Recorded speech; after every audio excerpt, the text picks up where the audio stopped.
Olá, eu sou a Caroline, eu sou professora de ginecologia da Universidade Federal Fluminense e sou médica colposcopista do Hospital Federal de Bom Sucesso. Queria agradecer a doutora Cláudia Jacinto, que me convidou para participar aqui do canal Ginecopoint. Eu queria falar um pouco hoje sobre alguns fatores que facilitam a aquisição do vírus HPV e fatores que dificultam a sua eliminação. Por quê?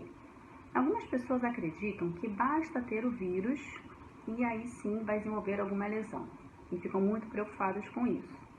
Na verdade, a gente sabe sim que o vírus é uma condição necessária para o surgimento das lesões, em especial o câncer do colo do útero, mas existem fatores que a gente chama de cofatores que facilitam a aquisição desse vírus e outros que dificultam a eliminação do vírus. Então não basta ter o HPV, esse HPV tem que persistir, ele tem que não ser eliminado pela nossa imunidade e aí sim essas pacientes ficam suscetíveis ao surgimento de alguma lesão. Então, por exemplo, pacientes que têm início da vida sexual precoce, essa paciente tem mais risco de adquirir o vírus HPV. Tá? Então, o início da vida sexual precoce é considerado um fator de risco para adquirir o HPV e também ser exposta a outros tipos de vírus ao longo da vida, já que ela iniciou a vida sexual de forma precoce.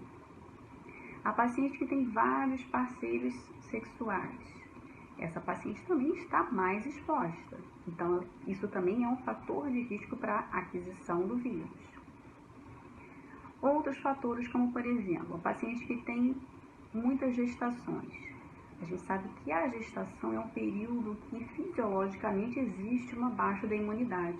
Então, se ela teve várias gestações, os estudos falam geralmente maior do que 3, ela tem, na verdade, aí uma maior chance de persistência do vírus por conta desse período maior de baixa imunidade. Tá? Outra questão muito importante é com relação ao cigarro. O tabagismo é um grande vilão, ele diminui a imunidade, exatamente as células que atacariam ali o vírus, as células infectadas pelo HPV, e com isso os pacientes fumantes têm grande dificuldade em eliminar o vírus, então são pacientes de muito risco para que tenham as lesões no futuro.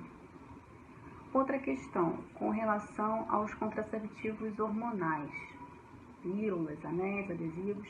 O contraceptivo hormonal, ele trabalha ali de duas formas com relação ao vírus HPV.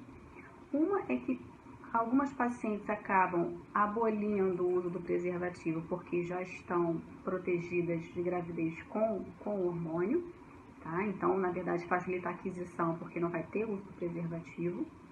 E a contracepção hormonal também, os trabalhos mostram que também reduz a imunidade ali em nível celular do colo uterino, facilitando também a persistência do HPV. Outra questão muito importante é com relação às pacientes imunossuprimidas. Então, por exemplo, pacientes que vivem com vírus HIV, pacientes que tomam alguma medicação, corticoide, algum outro imunossupressor por alguma doença crônica, ou pacientes transplantadas, têm por essas condições a imunidade mais baixa e isso então facilita a persistência do HPV. Tá? Então, todos esses cofatores que eu falei facilitam ou a aquisição do vírus ou a dificuldade em eliminá-lo.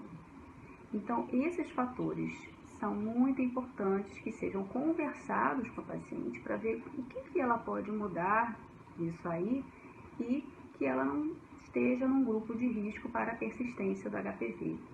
Tá? Então, não basta ter o HPV. Ter o HPV, inclusive, é uma coisa muito comum. A grande maioria das pessoas, das mulheres, já foram expostas ao vírus em algum momento da vida. A questão é por que em determinados grupos esse vírus persiste e aí sim causa alguma lesão. Então, é importante que isso tudo seja conversado e entendido de maneira adequada com as pacientes. Tá? Obrigada pela participação.